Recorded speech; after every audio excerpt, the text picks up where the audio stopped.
Education, दूसरा health care, इस दोनों चीजों से वंचित नहीं होना चाहिए। पर इस मंच में एक से एक महानुभाव बैठे हैं, इनसे मैं जितनी बात सीख सकूं उतना कम है। मेरे पापा के बारे में तो आप लोग प्राय जानते ही हैं, मैं हमेशा कहता ही हूँ, हर मंच में कहता हूँ कि आज मैं अगर सेवा का कार्य उनकी जगह 1% भी कर पाया तो आज जो आप विनोद दुग्गड़ को देख रहे हो, विनोद दुग्गड़ बहुत चेंज नजर आएगा। जब ये कार्य चालू हुआ तो पहली बार जब लोग डोवर रोड में मीटिंग किए थे तो सुरेंद्र भाई साहब, सुरेंद्र जी दुग्गड़ पीएस वाले, उन्होंने तुरंत उनको स्कीम अच्छी लगी और तुरंत बोले फर्स्ट उन्होंने आगे बढ़ के इसको हम लोग को प्रेरणा दी, जिसके कारण लोग ये कार्य कर पाए। मैं सुरेंद्र भाई साहब का मन से धन्यवाद देता हूँ इस कार्य के लिए। लाइफ में बहुत कुछ सीखने को मिलता है। आज मैं एक बात इस मंच से कहना चाहता हूँ कि यहाँ पे जो लोग बैठे हैं ये अपने आप में यूनिवर्सिटी, इनसे हमेशा कुछ ना कुछ सीखने को मिलेगा। मैं सबके बारे में आपको अवगत कर दूं तो मेरे को लगता है मेरे को सुबह से शाम लग जाएगा उनके बारे में बताते। सुखराज जी अंकल, आप जो उनको बोलते हैं पुराने चेयरमैन साहब है, लेकिन इस बार से चेयरमैन ऑलवेज ए चेयरमैन, उनका प्रतीक ऐसा ही फील होता है। सुखराज जी भाई साहब से ये सीखने को मिला कि जब उनके घर में जाता था तो वो मेरे को कहते थे, विनोद, देने वाला बड़ा है या लेने वाला बड़ा है? तो जैसे आम आदमी सोचता भाई देने वाला ही बड़ा है, वो दे रहा है वो बड़ा है, यही भावना मेरे मन में आती। पर उनके पास सीखने के बाद मालूम पड़ा देने वाले से लेने वाला बड़ा है। तो जो लेने आता है वो हर बार ये सोचता है कि कैसे मांगू, कितना मांगू, कैसे मांगू, समाज से किस कार्य कैसे मांगू, सामने वाला क्या सोचेगा। तो देने वाला कभी बड़ा नहीं है, लेने वाला बड़ा है। ये सुखराज जी साहब का मंत्र है। यहाँ बात खत्म नहीं होती है। गणपत भाई साहब से जो सीखने को मिलता है, बात प्रोजेक्ट स्टार्ट करने के लिए होती है। प्रोजेक्ट अगर स्टार्ट कर दो वो अपने आप कैसे हमेशा चलता जाए उसकी सोच और नींव रखनी चाहिए। तो हम लोग ने जब ये प्रोजेक्ट चालू किया, गणपत भाई साहब को बताते हुए हर्ष होता है कि हम लोग आप ही के बारे में सोचे। प्रोजेक्ट चालू करना उद्देश्य नहीं है, बनना उद्देश्य नहीं है। हम लोग में से कोई जिंदों के आदमी यहाँ पे रहे नहीं रहे, समाज के आदमी रहे ना रहे, पर ये कार्य हमेशा चलता जाए। हम लोग ने इसी का प्रतिरूप किया है कि ये सेंटर आज शाम तक हम लोग ये क्लोज कर देंगे, सेल्फ सफिशिएंट रहेगा और जीवन भर चलता जाएगा। मतलब पर डे का खर्चा भी हम लोग को लेना नहीं पड़ेगा लोगों से।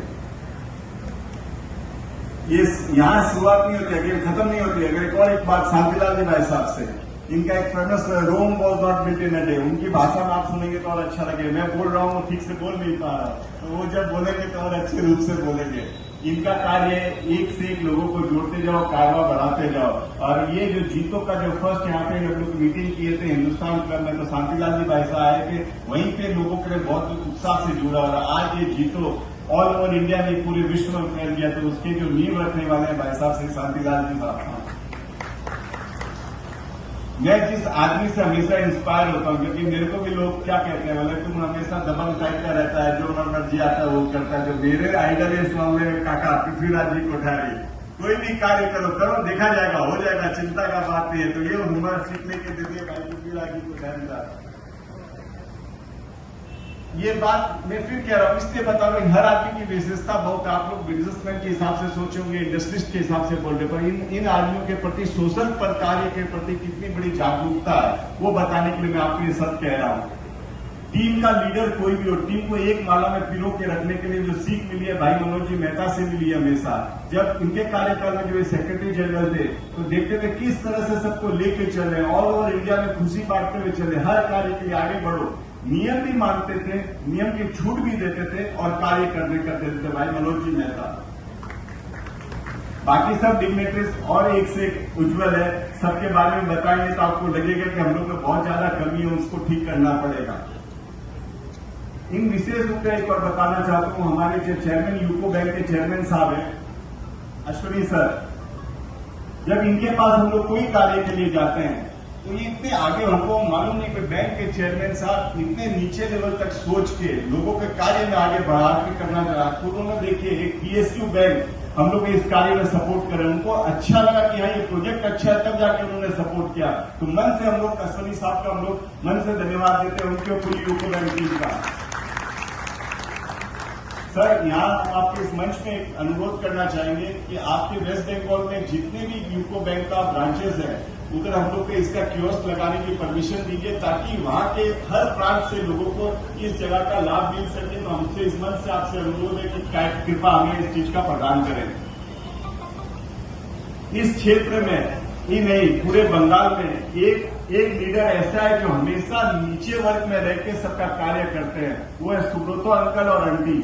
इनको जब भी कोई कार्य, ना केवल मतलब कोई भी कास्ट क्रीड का बात छोड़ दीजिए, कोई भी आदमी, भले वो बिजनेसमैन हो, भले वो आम आदमी हो, उनके पास समस्या लेके जाइए, वो एक कार्य करने का पूरा सपोर्ट करते हैं। सुब्रतो अंकल और आंटी का हम लोग मन से धन्यवाद देते हैं कि उन्होंने हमेशा मेरे सपोर्ट किया है।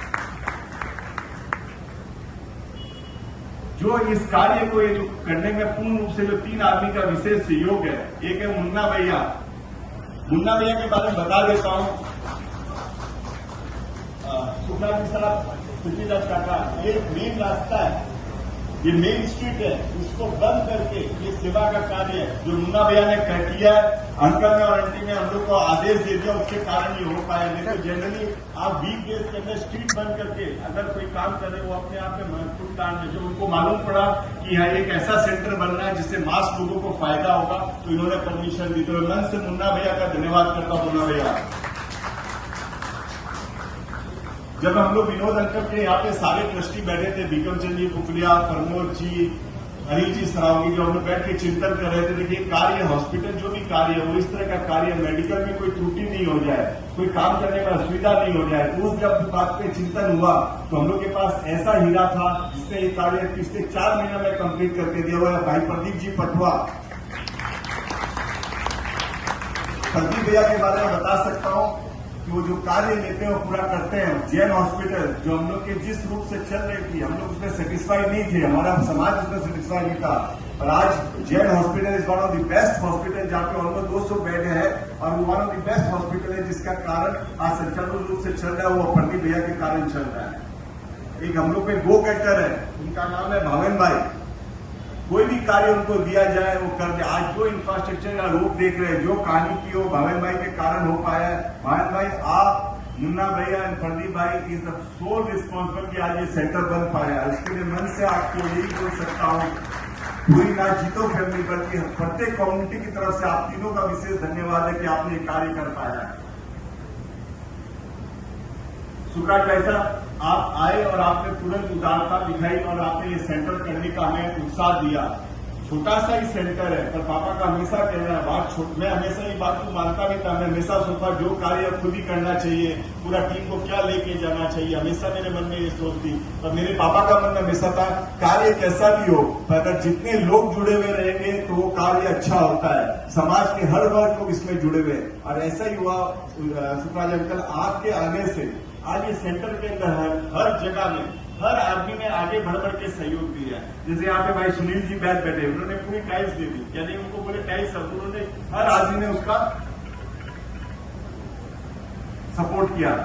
हम लोग वैसे श्रीकांत जी है, उन्होंने भी ऐसे ही सपोर्ट किया कि लीनियर हर आदमी, कोई डायलिसिस यूनिट, कोई सेंटर, कोई मशीन, वैसे ही मतलब हर लेवल का आदमी लोग ने सपोर्ट किया। अब आपको एक बताते हुए हर्ष होता है कि हम लोग जब सेंटर्स में जाते हैं, डायलिसिस यूनिट के लिए जब भी हम लोग जाते हैं, या थैलेसीमिया यूनिट के लिए जब भी जाते हैं, तो देखते हैं जो पेरेंट्स हैं वो बेचारे परेशान हो जाते हैं कि उनको खाने की व्यवस्था नहीं है। हम लोग ने नीचे में कैफेटेरिया का प्रोविजन किया कि जो पेरेंट्स आ रहे हैं उनको निःशुल्क सात्विक खाना दिया जाएगा, ताकि उनको ऐसा फील नहीं हो कि वो ऐसे सेंटर में जाके बैठे, जाके कोई भी तरह की चिंता, नॉट ओनली इलाज, पर उस दिन का उनको पेट भर के खाने की भी व्यवस्था की गई है इस सेंटर में। मैं एक बात बता सकता हूँ, जब कार्य जुड़ता गया तो हम लोग के बीच में ऐसे सज्जन आए, जो है उनका नाम है संदीप बख्शीदा। उन्होंने बोला कि विनोद, यहाँ पे कोई भी कार्य हो, इस एरिया में कोई भी प्रॉब्लम हो, हमको मिड नाइट में ही बोलना। आज हम लोग काम डे नाइट करके कर पाए, वो संदीपता के कारण करके पाए। अदरवाइज ये मेन रेसिडेंशियल एरिया में 24 घंटा काम नहीं करने की परमिशन देते हैं, वो संदीपता के कारण में उनका भी बहुत बहुत मन से धन्यवाद देता हूँ।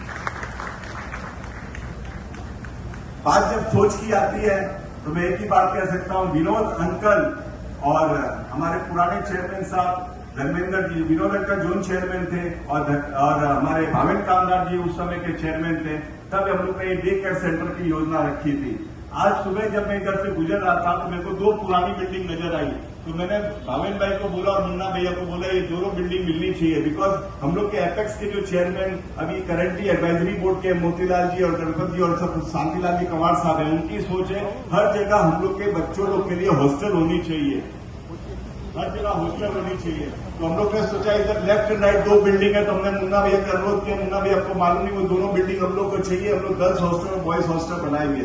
तो हम लोग कल्पना जी जो हमारे करेंट जोन चेयरमैन है और करेंट चेयरमैन धर्मेंद्र जी की लीडरशिप में ये कार्य चालू करना चाहते हैं और चाहते हैं कि उन्हीं के लीडरशिप में ये कार्य पूर्ण हो। तो गणपत भाई साहब का हमेशा नंबर रहता है 10,000 नंबर ऐसा होना चाहिए, तो हम लोग कार्य यहाँ पे आप लोग आए हैं तो यही हम लोग आपको